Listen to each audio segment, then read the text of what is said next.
দুর্গা একটা সত্তা, একটা অস্তিত্ব, একটা কনসাসনেস।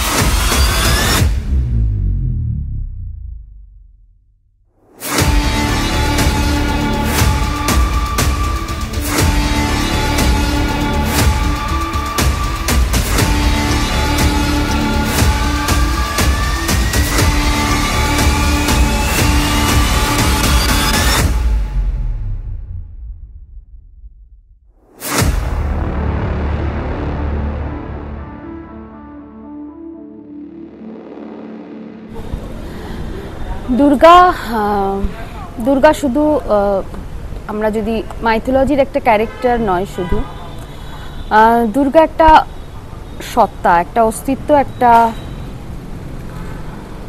কনসাসনেস যেটা বলা যায়। দুর্গার আমি যদি সেই রকমভাবে ধরি, দুর্গার কোনো জেন্ডারও হয় না। তো কিন্তু আমরা আমাদের মানে আমি যদি বলি পুরাণ বলুন বা মাইথোলজিক্যাল ব্যাকগ্রাউন্ড বলুন বা আমাদের হিস্ট্রি যা আমরা দেখে আসছি, পড়ে আসছি, শুনে আসছি, দুর্গা আমার কাছে নারী শক্তি, আমার কাছে মা। তো দুর্গা বানাবার যে জার্নিটা বা দুর্গা পুজোতে কাজ করার যে 0 to 100 যে একটা লং ডিউরেশন থাকে, সেই ডিউরেশনের মধ্যে যখন 0 থেকে আমরা শুরু করি কোনো দুর্গা পুজোর কাজকে ফার্স্ট থেকে, তো সেক্ষেত্রে আমি যেভাবে দুর্গাকে ভাবি সেটা হচ্ছে মায়ের রূপে। সেটা আমাদের সর্বক্ষণের আমার চিন্তা। তো আমার মাথায় এটা থাকে না যে যখন আমি কাজটা নিয়ে ভাবি, আমার মাথায় এটা থাকে না যে সে কোনো মাইথোলজিক্যাল ক্যারেক্টার বা তার সত্তা খুব একটা গভীর বিষয়। দুর্গা যদি আমি যদি দুর্গাকে 1 মিনিট ব্রেক নিচ্ছি, স্টার্ট করি। দুর্গাকে যখন 0 থেকে 100-এর যদি আমি ধরি, যখন কাজটা শুরু হয় সেটাকে যদি 0 ধরি এবং যেটা 100 যখন শেষ হয়, সেই পুরো জার্নিটার মধ্যে সব থেকে কেন্দ্রবিন্দু থাকে হচ্ছে মা দুর্গা। কারণ আমার কাছে সেটাই সাবজেক্ট। আমি একজন থিম আর্টিস্ট হিসেবেও কেন্দ্রবিন্দু অলওয়েজ মা দুর্গা থাকে। আমি হয়তো পরে দুর্গা বানাতে শুরু করেছি আমার জার্নির মধ্যে, কিন্তু যখন কাজটা শুরু করি সেক্ষেত্রে আমি কোথাও স্পিরিচুয়ালি ভীষণ সাউন্ড, আমি আধ্যাত্মিকভাবে ভাবতে ভালোবাসি। সেই জার্নির মধ্যে আমার প্রথম থাকে হচ্ছে মা দুর্গাকে যাতে মা দুর্গা হিসেবে লাগে। মা দুর্গার রূপ আমাদের মাথায় একটা ছকা থাকে, মানে ছকা বলতে চাইছি আমি ইন জেনারেল পাবলিকের মাথায় মা দুর্গার একটা রূপ থাকে। সেটা কোথাও মানে এরমভাবে আমাদের বাঙালির জীবনে কাজ করে। আমরা যখন মণ্ডপে ঢুকি, আমার মণ্ডপ ছাড়া যখন আমি অন্য কোনো মণ্ডপে ঢুকি, সেই মণ্ডপে ঢুকেও কিন্তু আমার অজান্তেই আমার হাত জড়ো হয়ে আসে। তো আমার কাছে ওইটা মাথায় থাকে যেন আমি অন্য মণ্ডপে গেলেও যেভাবে আমার হাত জড়ো হয়ে আসে, আমার মাথায় মায়ের মূর্তিটা, মায়ের মতো হওয়াটা আমার কাছে বাঞ্ছনীয়। সেক্ষেত্রে অনেকগুলো প্যারামিটার কাজ করে। এখনকার দুর্গাপুজো যেভাবে বদলাচ্ছে, সেখানে কোথাও দুর্গাকে মায়ের রূপ থেকে বার করে একটা কনসাসনেসের মধ্যে বা একটা অস্তিত্ব বা একটা সত্তা বা একটা দুর্গা একটা চেতনা, সেটা আমরা বলতে পারি। সেটার কোনো জেন্ডার হয় না, এইভাবেও অনেকে কাজ করে। কিন্তু আমার ক্ষেত্রে আমি যেহেতু একটা পাবলিক প্ল্যাটফর্মে কাজ করছি, যেখানে আমি দুর্গাকে যেভাবেই ভাবি না কেন, সেটার ক্ষেত্রে আমার একটা ডিভিশন কাজ করে যে আমি এটা জনসাধারণের জন্য কাজ করছি। এখানে দুর্গাপূজা হচ্ছে সর্বজনীন, তো সেক্ষেত্রে আমার মাথায় এটাই থাকে যে মা দুর্গাকে মা দুর্গা হিসেবেই যেন আমি রিপ্রেজেন্ট করি। এটা আমার কাছে একটা পার্সপেক্টিভ। আমি কখনোই খুব এক্সপেরিমেন্টাল ওয়েতে মা দুর্গাকে প্রেজেন্ট করি না। হয়তো তার ব্যাখ্যাটা আমি মণ্ডপে দেখাতে পারি, আমি বলতে চাইছি আমি যখন থিম ভাবনা করছি, থিম ভাবনার মধ্যে আমি ওটা দেখাতে পারি, কিন্তু মা দুর্গাকে নিয়ে এক্সপেরিমেন্ট আমার ক্ষেত্রে আমি খুব একটা পছন্দ করি না। আমি যদি নিজেকে সেই মধ্যমেধার শিল্পী হিসেবে ধরি, কারণ আমি অ্যাভারেজ বাজেটের কাজগুলো করি, সেক্ষেত্রে আমরা প্রচুর প্রতিকূলতার সম্মুখীন হতে হয় আমাদের একটা কাজ করতে গিয়ে।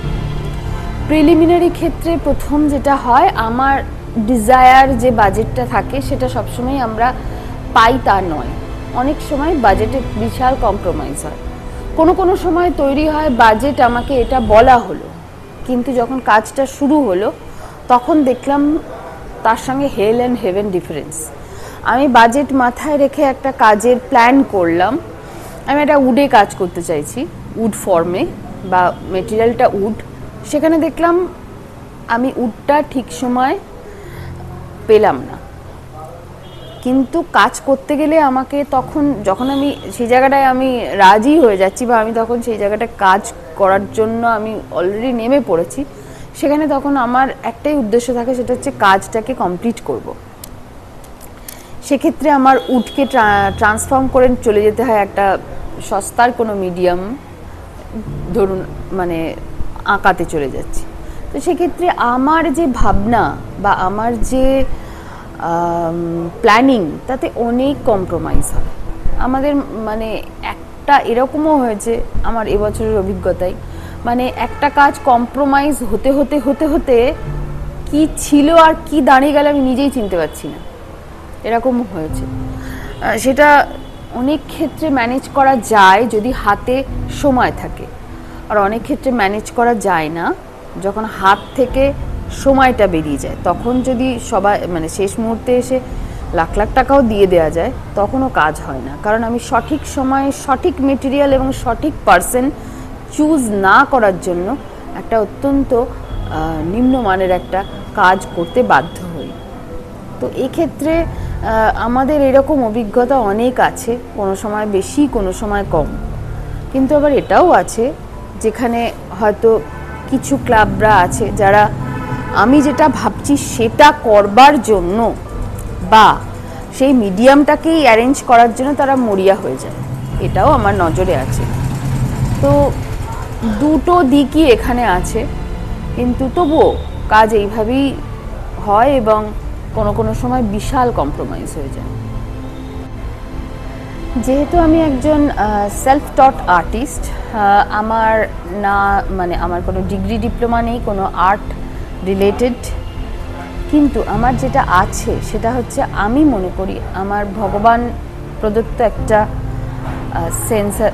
সেন্স আছে যেটা দিয়ে আমি কাজটা করি। তো আমার মনে হয় দুর্গাপূজার ফিল্ডটা এমন একটা ফিল্ড যেখানে কোথাও ওই ফর্ম নেই, ফর্মে ফিল আপ করতে হবে আপনি এই ডিগ্রি পাস করেছেন কি এই এই এই এই আপনার কোয়ালিফিকেশন। এখানে শিল্পীর চেতনাবোধ এবং সেন্স, এই দুটোই হচ্ছে মেন কাজ করে। পুজোটা অনেকটা কি বলবো, পুজোটাতে কোনো পরীক্ষা দেওয়া নাই, পুজোটা হচ্ছে ভীষণ ভেতর থেকে কাজ করার একটা জায়গা, পাবলিক প্ল্যাটফর্ম, যেখানে মা দুর্গার অস্তিত্বকে মাথায় রেখে যে শিল্পী কাজ করতে পারবে আমার মনে হয় তার কখনো কাজ পেতে অসুবিধা হবে না। আর বাকিটা রইল হচ্ছে ক্লাব বা ক্লাব ডিলিং যে ব্যাপারটা হয়, আমি বলবো আমার কখনো তেমন কোনো অসুবিধা হয়নি, দুই একটা খারাপ অভিজ্ঞতা ছাড়া।